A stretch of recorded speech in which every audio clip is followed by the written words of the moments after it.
and welcome back to I Am Solutions. So I am back with another interesting video. So in this video I will teach you guys about speech writing, and in my last previous video I have been teaching you guys about tone and register, and out of three I have covered one of them, that is discursive writing, and the rest I will cover in my other videos. Okay, right now I will be teaching you guys speech writing. अच्छा, speech writing मैंने आप लोगों को ये बताया था कि directed writing में टोन एंड रजिस्टर यूज होगा सब में, ठीक है, ये बताया था। बट यहाँ पे स्पीच में क्या होता है, टोन रजिस्टर यूज नहीं करते। स्पीच में हमारे पास यहाँ पे स्टाइलिस्टिक डिवाइसेस यूज करते हैं। क्या यूज करते हैं? Stylistic devices. Before explain you guys further, let's see what is speech, then मैं आपको बताऊंगी कि आगे क्या होता है। So here it is. Speech. Speech are mixed mode texts. They are written text, but unlike articles or letters, they are delivered to the audience. Is more immediate. Real speech are spoken, received at the same time in the same room. Speech is a form of spoken address. The subject under discussion usually pertains of academic, social issues or environmental issues and can be any other pressing issues. Basically, speech is delivered to the audience orally, and जो भी subjects होते हैं ना वो या फिर topic होते हैं ना स्पीच के बारे में, वो mainly academic, social issues, environmental issues के बारे में होते हैं एक्सेट्रा। ठीक है, then another paragraph, it is going to be read by the audience, it is not going to read by the audience, rather it will be heard. Hence, using the skills of good public speaker, you should employ shorter sentences. The tone has to be appropriate to the audience that you are addressing. It should be informative or persuasive or both. Basically it's obvious कि speech जो है वो audience सुनती है instead of speaking, and it is very important to have a good speaking skills and apply a shorter sentences. Secondly, the tone of the speech must be informative or persuasive or both, ठीक है, it is very important.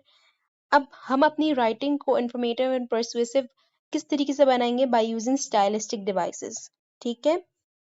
In order to keep your audience interested and engrossed, you ask rhetorical questions of your audience.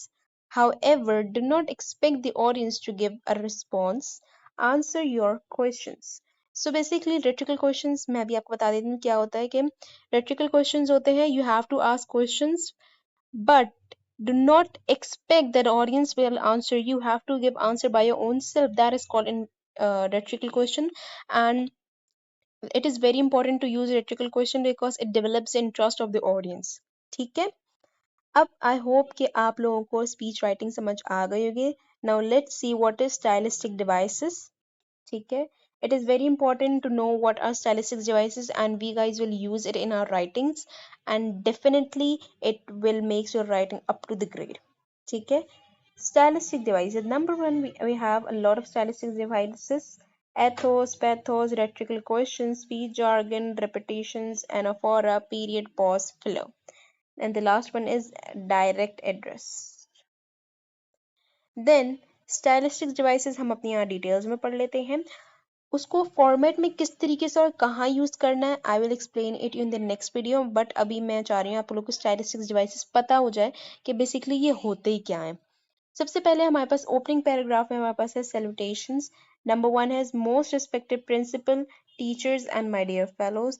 The second one is revered guest, principal, teachers and my fellow mates, ठीक है। ये जो अब अभी जो मैंने आपको one और टू ओपनिंग पैराग्राफ में सैल्यूटेशंस बताए हैं, ये हम जो है फॉर्मल में यूज करते हैं, ठीक है। ये फॉर्मल में यूज होते हैं, लाइक आप स्कूल में जब आप काउंसिल में इलेक्ट होते हो, जब आप सब बच्चे अपनी स्पीच, स्टूडेंट्स जो हैं वो स्पीच डिलीवर कर रहे होते हैं, ऑफ कोर्स यहाँ आपके राइट हैंड साइड पे या कहीं भी आपके प्रिंसिपल बैठी होती है, आपके स्टूडेंट्स बैठे होते हैं।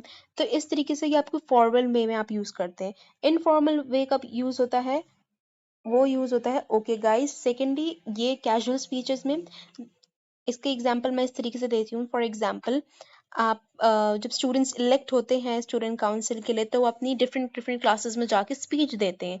तो वो अपनी स्पीच की स्टार्टिंग कहाँ से करनी चाहिए उनको? उनको अपनी स्पीच की स्टार्टिंग ओके गाइस से स्टार्ट करनी चाहिए, बिकॉज वो कैजुअल स्पीच है। ऑफ कोर्स आपकी एज के बराबर के स्टूडेंट्स, आप उनको ऐसे स्टार्ट करेंगे, most respected principal, no, you will not start like this, you have to start like this, okay guys, ठीक है। इनफॉर्मल के लिए हम यूज करेंगे ओके गाइस, एंड फॉर्मल के लिए हम जो अबव टू हैं। Then we have greeting. Greeting में हमारे पास है good morning, good evening, a bid you all a warm welcome.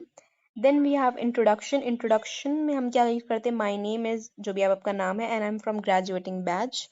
Then we will write purpose. The purpose of today's congregation is to tell or inform you about. ठीक है. Then we have rhetorical questions again. Rhetorical question, the expression is interrogative style. It need to be answered. It only provides food for the thought to the audience. अच्छा, rhetorical questions बनाने की ना 3 tips हैं। क्या है? सबसे पहले tips है हमारे पास, सबसे पहली टिप्स हमारे पास है that must be interrogative। ठीक है, ये मैं आपको छोटे छोटे यहाँ लिख के दिखा रही। नंबर 1 इंटेरोगेटिव होने चाहिए। नंबर 2 हमारे पास इंटेरोगेटिव के अलावा क्या होने चाहिए? शॉर्ट इन लेंथ होने चाहिए। क्या होने चाहिए? Short in length. नंबर 3 हमारे पास क्या होने चाहिए? शॉर्ट इन लेंथ के अलावा क्या होने? इमोशनली ड्राइव्ड होने चाहिए। इमोशनली ड्राइव्ड होने चाहिए। अगर आपके ये 3 पॉइंट्स आपका इन रेट्रिकल क्वेश्चन रिक्वायरमेंट पूरी करता है, दैट मीन्स आपका जो रेट्रिकल क्वेश्चन है अप टू द मार्क है, यानी अब आपको उस पे मार्क्स मिल जाएंगे। ठीक है, रेट्रिकल क्वेश्चंस आपका हमेशा इस तरीके से होना चाहिए। एग्जाम्पल हमारे पास कुछ यूं हैं, let me remove it all. I don't know, but मेरा बहुत ज्यादा टेक्निकल एरर आ रहा है जिस वजह से ना प्रॉब्लम्स क्रिएट हो रही हैं। एग्जाम्पल हमारे पास है, want their dreams who would want their dream journey spoil. The second one, is it worth leaving your family for earning some bucks? C, interrogative है। नंबर 2 दूसरा रूल क्या है हमारा? शॉर्ट इन लेंथ है। Number 3 क्या है? Emotionally derived है। ठीक है, ये इन सवालों ने तीनों रिक्वायरमेंट्स को फुलफिल किया है। ठीक है, then we have speech jargons. Speech jargons basically होते क्या है? These expressions connect paragraphs together.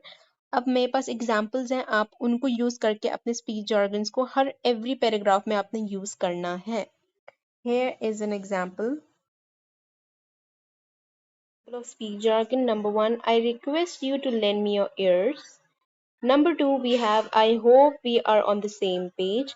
Number 3, really, I hope I have communicated my intentions or message clearly. It is very important to use speech jargons in every paragraph. Okay?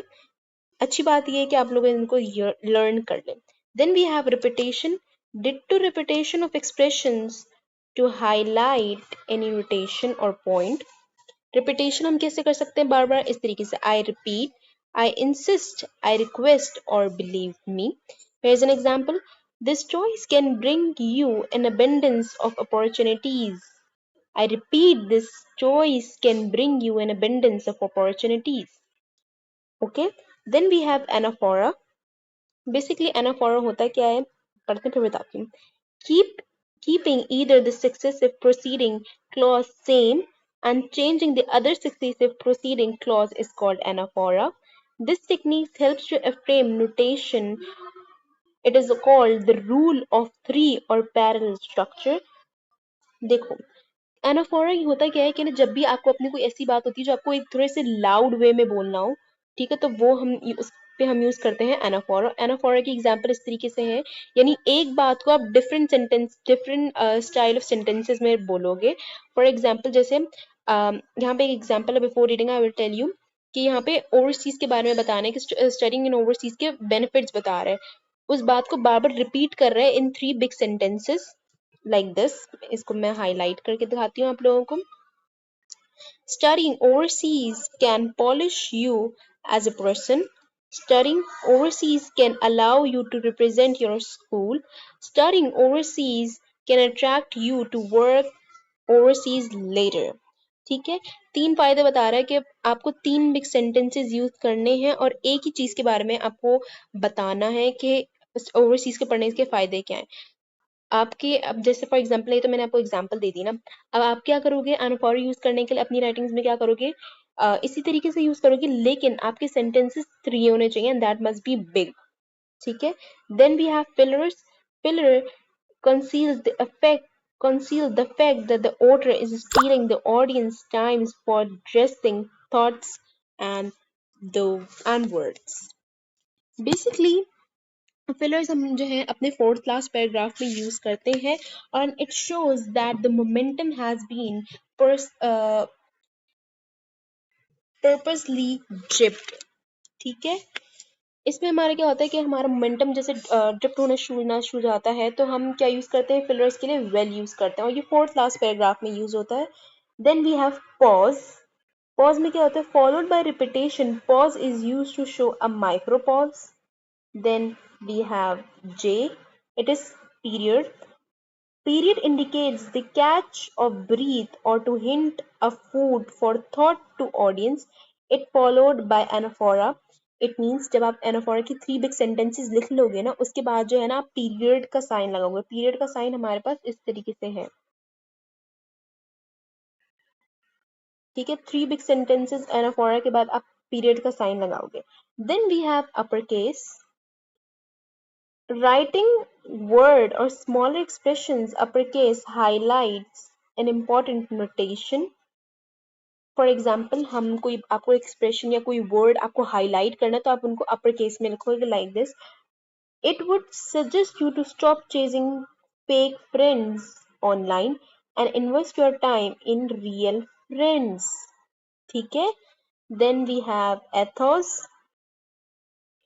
Referring to enuncidates or event in past help to communicate convince people easily. Basically Athos में हमें क्या करना होता है, evidence दिखाना होता है। E for Athos, E for evidence. ठीक है। एविडेंस दिखाना होता है। फॉर एग्जाम्पल एविडेंस हम इस तरीके से दिखा सकते हैं, जैसे आपको रेफरेंस दे सकते हैं।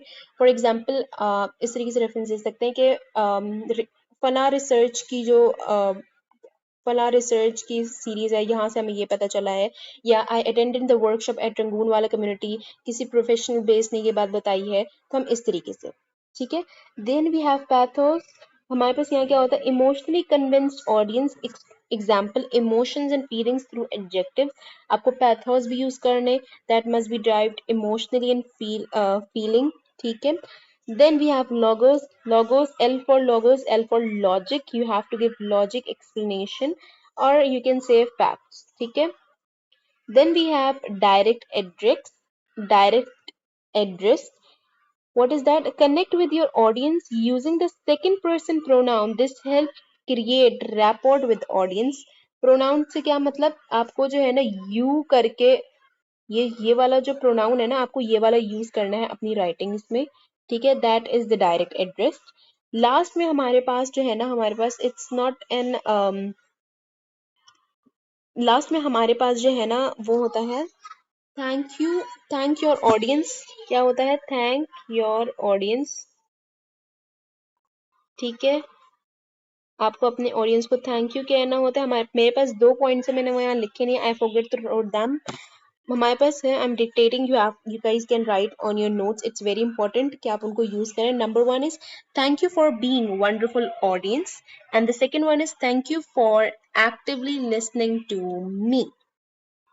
सो दैट्स ऑल। हमारे यहाँ पे स्टाइलिस्टिक डिवाइसेस कंप्लीट हो चुके हैं। I hope you guys got it what I am trying to explain this.